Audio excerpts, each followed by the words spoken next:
Welcome to Your Business, Your Life with Matt Francesco, your personal financial technician. Whether you've had years of success in your business or are just starting out, High Lift Financial can help you create a vision for your business, life, and family and align these for generational wealth. So as they say, what happens in your life affects your business. And now on to the show. Well, hello and welcome to Your Business, Your Life with me, Matt Francesco. And so, today, again, I want to just kind of talk with you guys. I've had a lot of great guests that talked about the mechanics of exiting or transitioning or financial planning. And there's a lot of great pieces to it. And, I always like to say a lot of this planning, it's like putting a puzzle together. And, there's basically these pieces, and we need somebody who can coordinate the pieces to put a plan together. And that's really what the role of somebody like me, the exit planner, financial advisor, exit planner, that can help to kind of put all the pieces together. And it's really hard to put the puzzle together if you don't see the picture on the box. But I think one of the big mistakes, and this happened to me recently, I had a prospect who reached out to me, wanted to do an internal transfer. He was looking to sell to his employees. We talked about some ideas. I brought in an attorney who could, look at structures and what are going to be the best way to accomplish these things. And then all of a sudden it was like, I didn't hear from the guy and he got ghosted. So I followed up with him and he came back to me. He says, oh, you know what? We're going to just do this ourselves. And he really didn't, I think basically he just didn't want to pay a lot of the professionals to do this. So he was going to kind of piecemeal it. The problem is to this day, he still has not been able to accomplish it.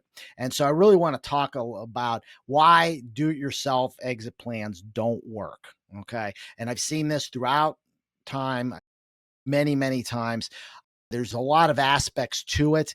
And too many times people want to go on the cheap and say, look, why should I pay? I've got a CPA. I've got an attorney. We can just do this ourselves. And there's a lot of reasons why that's not a good idea. So I think the first one is really what's called a lack of expertise. Okay. Every business owner I know has a CPA and has an attorney.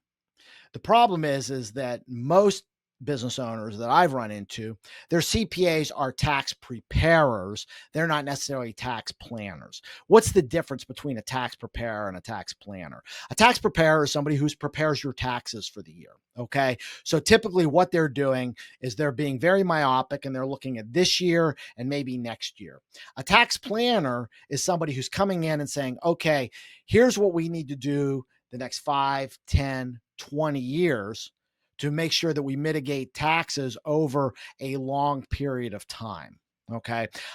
Great example. So when I started actually in the financial service industry, I was basically selling 401k plans to family businesses, collision shop owners, and I was selling them as a tax play. Okay. Because it was a vehicle that they could put in. They could, instead of paying tax, they could defer personal money to themselves on a tax deferred basis. All right. And be able to give their employees a benefit and money that, they'd say, well, I've got to give this money to the employees. It was money that they're going to pay in tax anyway. So why not do it? And so it was really kind of a tax play. And we did a lot of these, but I had a couple situations where, again, we would go to the CPA to explain why we're doing this. And the CPA all of a sudden be like, oh, okay, yeah, that makes sense. And then a couple of days later, all of a sudden the client would say, oh, we're not going to do that. My CPA says this is much cheaper for me to do it, or this is simpler, and really going to lose the value of what that 401k was going to bring them. She didn't have the expertise. Okay. The CPA. Okay. And I think that happens a lot of times. A lot of times I have clients that have business attorney or they have attorneys, but they're generalists. Okay. They do a little bit of everything. If you're going to do business planning or business legal work, you need to have a dedicated expert business attorney to do that. If you're going to do tax legal tax planning. You need to have an attorney that understands tax planning. Okay. If you're getting an estate planning done, I want somebody who focuses on estate planning and doing it properly. Give you a great example. I had a client of mine who, young client, they're growing their shops. He wants to basically grow it and then start buying other shops. And that's how we're going to get him to the personal vision that he wants to get to in the next 10 years. And they didn't have an estate plan. Got him to a qualified estate planning attorney, and we were talking about structures. And again, young couple, doesn't have a ton, but one thing he talked about was, well, let's look at some trusts. Okay, and putting the business into trust for liability persons. And he's like, well, we've got LLCs. But he said, well, yeah, the LLC will give you liability protection unless somebody does file a suit against you, somebody gets hurt on your property or somebody gets hurt in your shop. Okay. And they go and they try to sue. And all of a sudden they say, okay, well, a good attorney might say, let's see if this LLC is really a separate entity, or is it just an extension of that person? And it's called piercing the corporate veil. And so he was explaining to him how, if he doesn't have accurate notes, okay, if he doesn't have separate bookwork, if they're running too many personal expenses, the attorney can actually go in, pierce that corporate veil. And even now your personal assets could be liable because, again, you're not really operating your business as a completely separate entity. All right. Without an expert in estate planning and business planning, we never would have gotten that answer and got the client the kind of protection that they needed. So I think lack of expertise is really the first aspect. The second one, and I talked about this in a previous aspect, is the emotional involvement. We've got a personal attachment to our businesses. It's something that we've grown from the ground up. As I tell my clients, especially the kids of my clients, you got to understand this is as much of a child to your parents as it is as you are. And so there's an emotional attachment. And again, with the transition of the business, if it's going to the kids, there's always a little bit of fear. What if they run it into the ground? What if they destroy it? It's a natural thing to happen. All right. And we've got to understand that. And so again, but if you don't have somebody that's helped guiding you through the emotional aspects of it, we can get stuck and we just start spinning our wheels again. The third aspect is really poor financial and operational preparation. Again, I think a lot of times, you're in business, you see good cash flow and you think you're doing great, but there's a lot of places where there's leakage, there's missed opportunities out there. Maybe we're not taking the greatest tax advantages that are out there and we can miss those things. I had a client who was looking to exit. We did evaluation, we did the personal financial plan, and the numbers weren't adding up. We had to build more value in the business to get he and his wife to where they wanted to be. And so we brought in a consultant, and the guy, came in and started analyzing his books and found out he had 58% leakage in his paint booth. Okay. That's a huge number. Okay. And that happens all over in the collision industry, and it happens in all businesses. Again, but it was a blind spot for him. He kind of knew he had a problem, but didn't realize the extent of it. And so that can be something, again, if we don't have somebody that's pointing these things out to us, all right, we can miss them. And then we're missing value in the business and we're being able to miss exiting on our own terms. The fourth area is limited market understanding. What does the market look like? I do a lot of work with M&A people, especially if I've got clients who are looking to transition through third-party sale. But a lot of them have heard the stories. I know 2 years ago, the consolidation market in the collision industry was booming. Okay. And it was like, didn't matter if you had a decent shop of this size or you had DRP programs, you had all these things in place, you could get a cherry deal. Well, guess what? The market's changed now. But most shop owners don't. And they're looking back, well, my buddy did this 2 years ago. Why can't I do it? And I had one guy who was actually decided he was going to negotiate it himself. So he had buyers that were coming to him directly. And I told him at the time, I said, no, we need to bring in an M&A person who's going to help us to navigate this.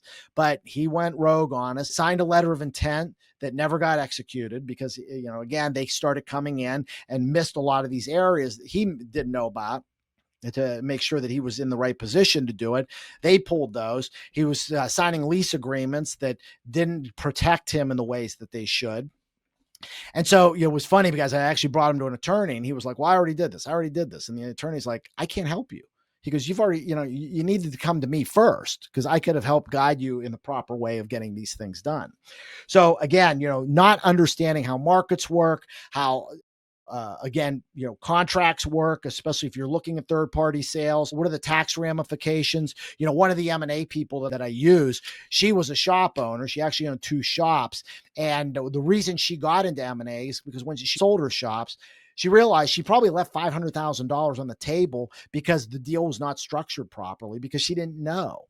Okay. And so she decided to get into M&A and learn all about it so that she could guide shop owners to not make the same mistakes that she made. And again, the lack of negotiation skills. We talk about structuring deals.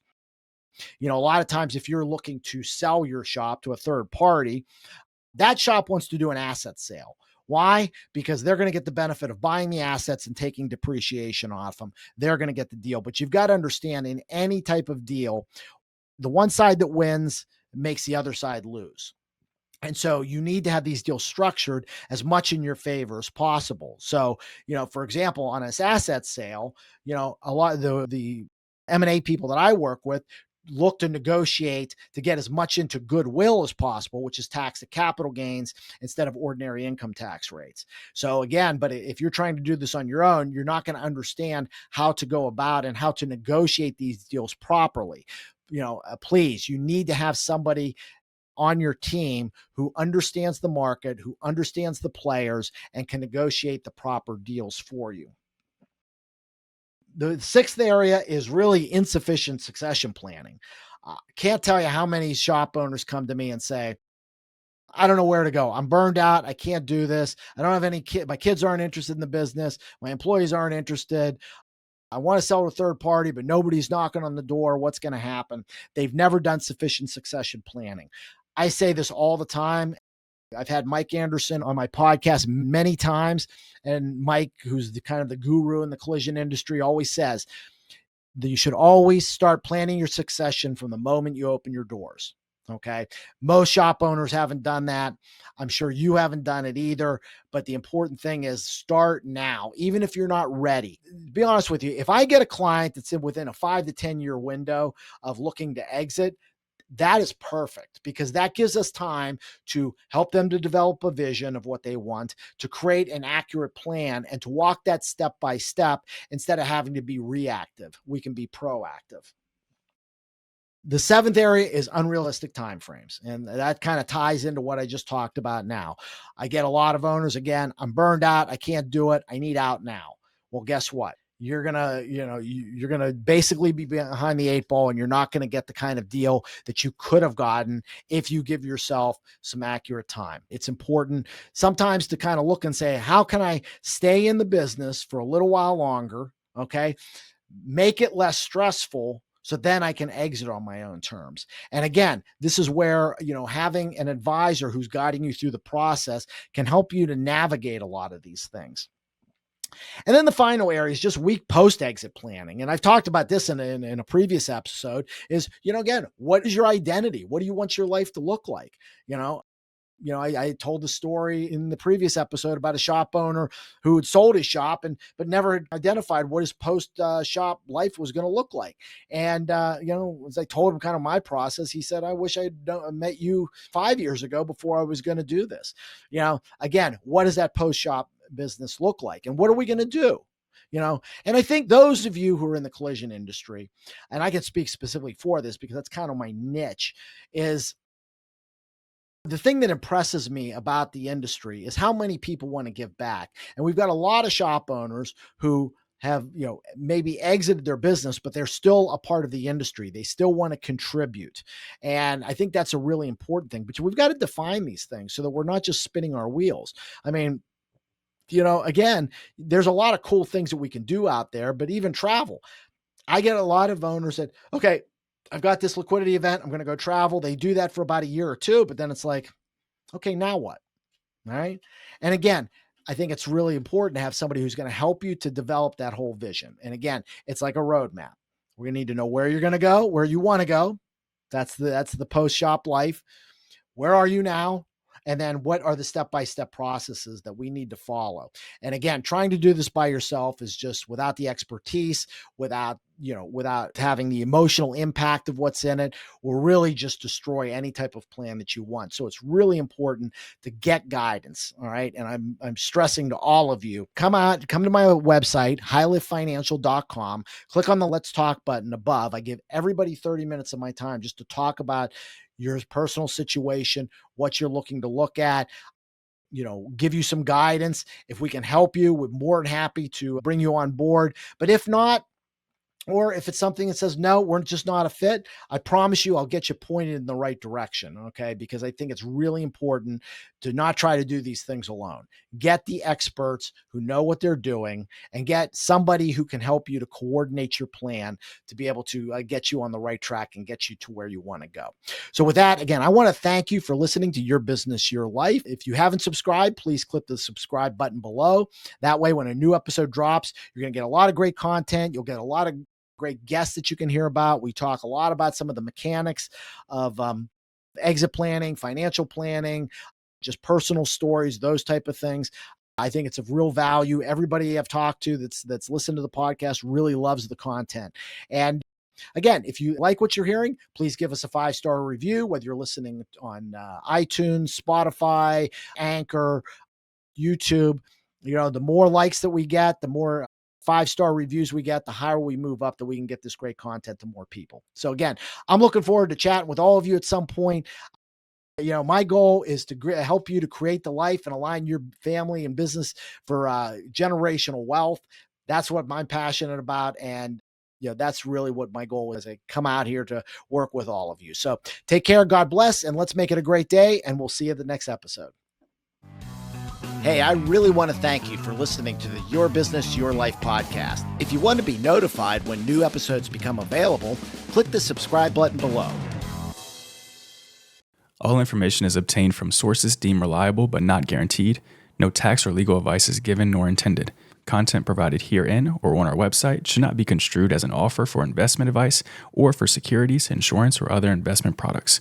Investments involve the risk of loss and are not guaranteed. Consult a qualified legal, tax, accounting, or financial professional before implementing any investments or strategy discussed here. High Lift Financial is a DBA for Francesco Financial Concierge, LLC.